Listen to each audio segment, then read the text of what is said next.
నమస్తే సార్. శ్రీమాత్రే నమః. తులారాశి వారికి జూన్ నెలలో ఎలా ఉండబోతుంది సార్? ఫస్ట్ ఆఫ్ ఆల్ ఏంటంటే లగ్న అష్టమాధిపతి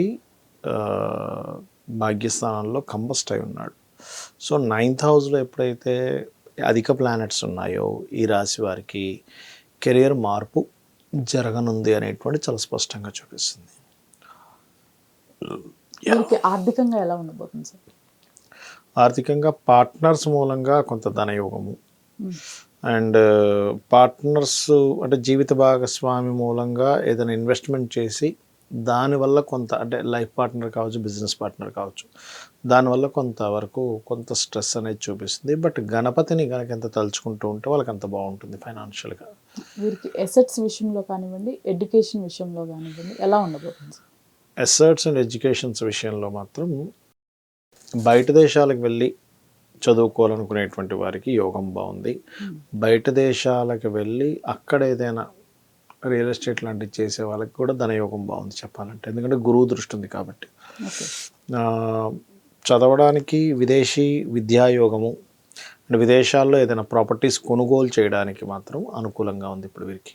వీరికి ఆరోగ్యపరంగా ఎలా ఉండబోతుంది సార్?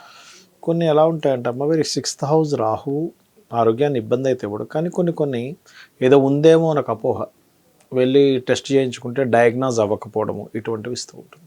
ఓకే, వీరికి మ్యారేజ్కి సంబంధించి అలానే సంతానానికి సంబంధించి ఎలా ఉండబోతుంది సార్? మ్యారేజ్ సంబంధించింది కనుక చూసుకుంటే ఇష్టపడిన వారిని వివాహం చేసుకోవాలనే ప్లానింగ్లో ఉంటారు వీళ్ళు. దానికి సంబంధించిన విషయంలో కొంత గొడవలు ఘర్షణ ఉంటుంది.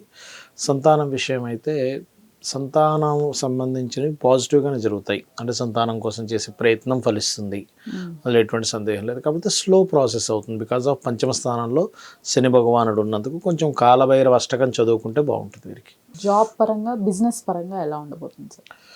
జాబ్ పరంగా చూసుకుంటే పర్టికులర్గా జాబ్కి కారకుడు, బిజినెస్ కారకుడు అయినటువంటి ఈ చంద్ర రవుల యొక్క స్థితి చూసుకుంటే జాబ్ పరంగా అయితే అంత పాజిటివ్గా లేదు. జాబ్ చేంజ్ ఉంది స్టార్టింగ్లోనే చెప్పాను. బిజినెస్ పరంగా మాత్రం కొంతవరకు పాజిటివ్గానే ఉంది. కాకపోతే కొంచెం బిజినెస్లో ఎవరితోనైనా పార్ట్నర్షిప్స్ చేసేటప్పుడు 7వ స్థానంలో కుజుడు ఓన్ హౌస్లో అగ్రెసివ్ జోన్లో ఉన్నాడు కాబట్టి కొంచెం పార్ట్నర్స్తో చిన్న డిస్టర్బెన్సెస్ వస్తాయి, అది ఒకటి చూసుకోవాలి. ఈ రాశి వారు ముఖ్యంగా తీసుకోవాల్సిన జాగ్రత్తలు ఏంటి సార్? తీసుకోవాల్సినటువంటి ముఖ్యమైనటువంటి జాగ్రత్త పర్టికులర్గా కనుక చూసుకున్నట్లయితే వీళ్ళు కొంచెం ఇన్సూరెన్సెస్ కట్టేవి విషయంలోని, జాబ్ రిలేటెడ్ సంబంధించిన విషయాల్లోని, ఇన్వెస్ట్మెంట్స్ విషయంలోని కొంచెం జాగ్రత్త వహించాలి. వీరు చేసుకోవాల్సిన పరిహారాలు ఏంటి సార్? కాలభైరవ అష్టకము, కాళికాదేవి యొక్క ఉపాసన మంచి చక్కగా పనిచేస్తుంది వీరికి.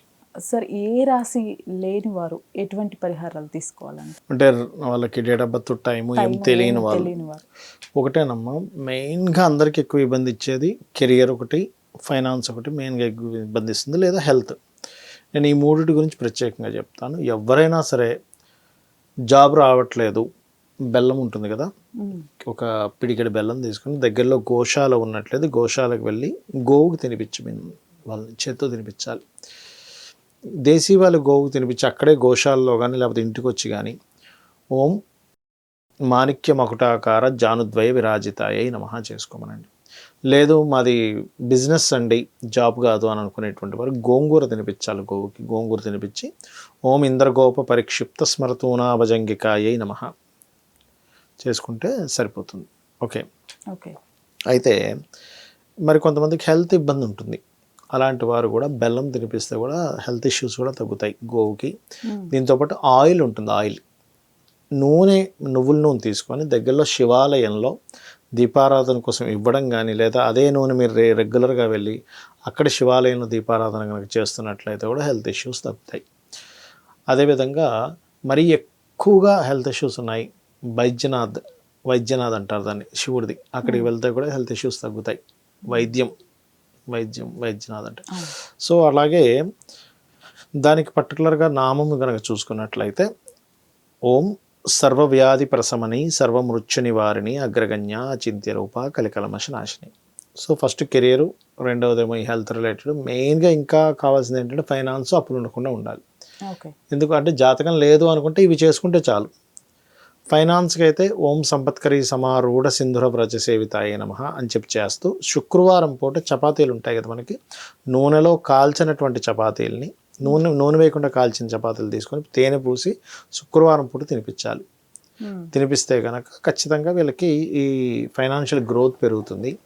ఇంట్లో ఉత్తర భాగం వేరే కలర్స్ కాకుండా వైట్ ఉండేలా చూసుకొని ఉత్తరంలో చిన్న బాక్స్ పెట్టి అందులో మనీ పెడుతుండాలి. ఇక అదేవిధంగా ఎక్కువగా అప్పులు ఉన్నాయి, ఓం అపర్ణాయ నమః, ఇవి చేసుకుంటే చాలమ్మా. ఇంకా వాళ్ళకి సంతానం అవన్నీ ఇంకా వాళ్ళ జన్మజాతకం బట్టి ఉంటుంది. లేదు సంతానం లేదంటారు కొంతమంది, జాతకం ఉండదు, దత్తాత్రేయుడిది దిగంబర శ్రీపాదవల్లభ దిగంబర, లేదు విదేశాలకు వెళ్ళాలి, డైలీ 2 times హనుమాన్ చాలీసా, ఇట్లా. అంటే జాతకం లేకపోతే అందరికీ జనరల్గా ఇది పనిచేస్తుంది. జాతకం ఉంటే పర్టికులర్గా వాళ్ళ పర్సనల్ చార్ట్లో ఏ గ్రహం బాగుంది, ఏ గ్రహం బాగాలేదు చూసి దాని తగ్గట్టుగా పరిహారం చేసుకోవాలి. సార్ ఈ రాశి వారు ఈ గోచార ఫలితాలు కాకుండా ఇంకా ఏమైనా చేసుకోవాలా సార్? ఏమైనా మనం చూసుకోవాలా? ఒకటేనమ్మా, ఎప్పుడు కూడా గోచారం అనేటువంటిది ప్రజెంట్ ఉన్న కండిషన్ ఎలా ఉంది, బయట వాతావరణం ఎలా ఉంది, ఈ రూట్లో వెళ్తే ట్రాఫిక్ ఎట్లా ఉంది చెప్పేది అనుకుందాం. పర్సనల్ చార్ట్ అనేది మన నిర్ణయము. అంటే ఎలా ఉంటుందంటే ప్రతిదీ కూడా మనం పాస్ట్ లైఫ్లో చేసినటువంటి కర్మలు బట్టి ఈ ఇప్పుడున్నటువంటి జన్మలో గ్రహాల స్థితి ఏర్పడుతుంది. అంటే ఉదాహరణకి పాస్ట్ లైఫ్లో మీరు అందరికీ రెస్పెక్ట్ ఇచ్చారు, ఈ లైఫ్లో సన్ యొక్క స్థితి బాగుంటుంది. సన్ బాగున్నాడంటే మీకు ఆటోమేటిక్గా రెస్పెక్ట్ అనేటువంటిది పెరుగుతుంది, అదొకటి. అలాగే మూన్ స్థితి బాగుంది అంటే మానసిక స్థితి బాగుంటుంది. అదేవిధంగా లగ్నం నుంచి 12 భావాలు కూడా, మీకు ధనం రావట్లేదు, మీ సెకండ్ లాట్ ఎవరు, ఏ గ్రహాలతో కాంబినేషన్లో ఉన్నాడు, ఎందుకు రావట్లేదు అని మీ పర్సనల్ చార్ట్లో ఉంటుంది. అలాగే కొంతమందికి అన్నదమ్ములతో సహకారం ఉండదు, థర్డ్ లాట్. ఎప్పుడు మనం గృహం కొనుక్కుంటే మంచిది. ప్రతి ఒక్కరు ఏమనుకుంటారంటే ఓన్లీ ఈస్ట్ అండ్ నార్త్ మాత్రమే బాగుంటుంది అనుకుంటారు. అలా కాకుండా మీ పేరు రీత్యా మీరు ఏ టైంలో, ఏ మంత్లో, ఏ ఇయర్లో ఎటువంటి డైరెక్షన్ తీసుకుంటే బాగుంటుందని మీ పర్సనల్ చార్ట్ చెప్తుంది.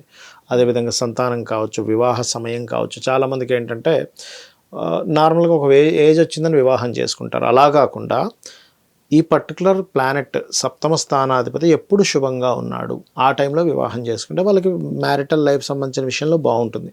అదేవిధంగా వీళ్ళ జన్మజాతకంలో ఏదైనా 2 మ్యారేజ్ యోగం ఉందా, అలాంటప్పుడు పర్టికులర్గా ఏంటంటే వీళ్ళు అర్క వివాహం కానీ కుంభ వివాహం కానీ ముందుగా జరుపుకొని దాని తర్వాత వివాహం చేసుకుంటే చాలా బాగుంటుంది. ఆ రకంగా దాన్ని చూసుకుంటూ ముందుకు వెళ్ళేది మన జన్మజాతక ఫలితం. అది విదేశాలు కావచ్చు, ఇన్వెస్ట్మెంట్స్ కావచ్చు, లేకపోతే ఏదైనా ఆకస్మికంగా టర్నింగ్ పాయింట్ కావచ్చు.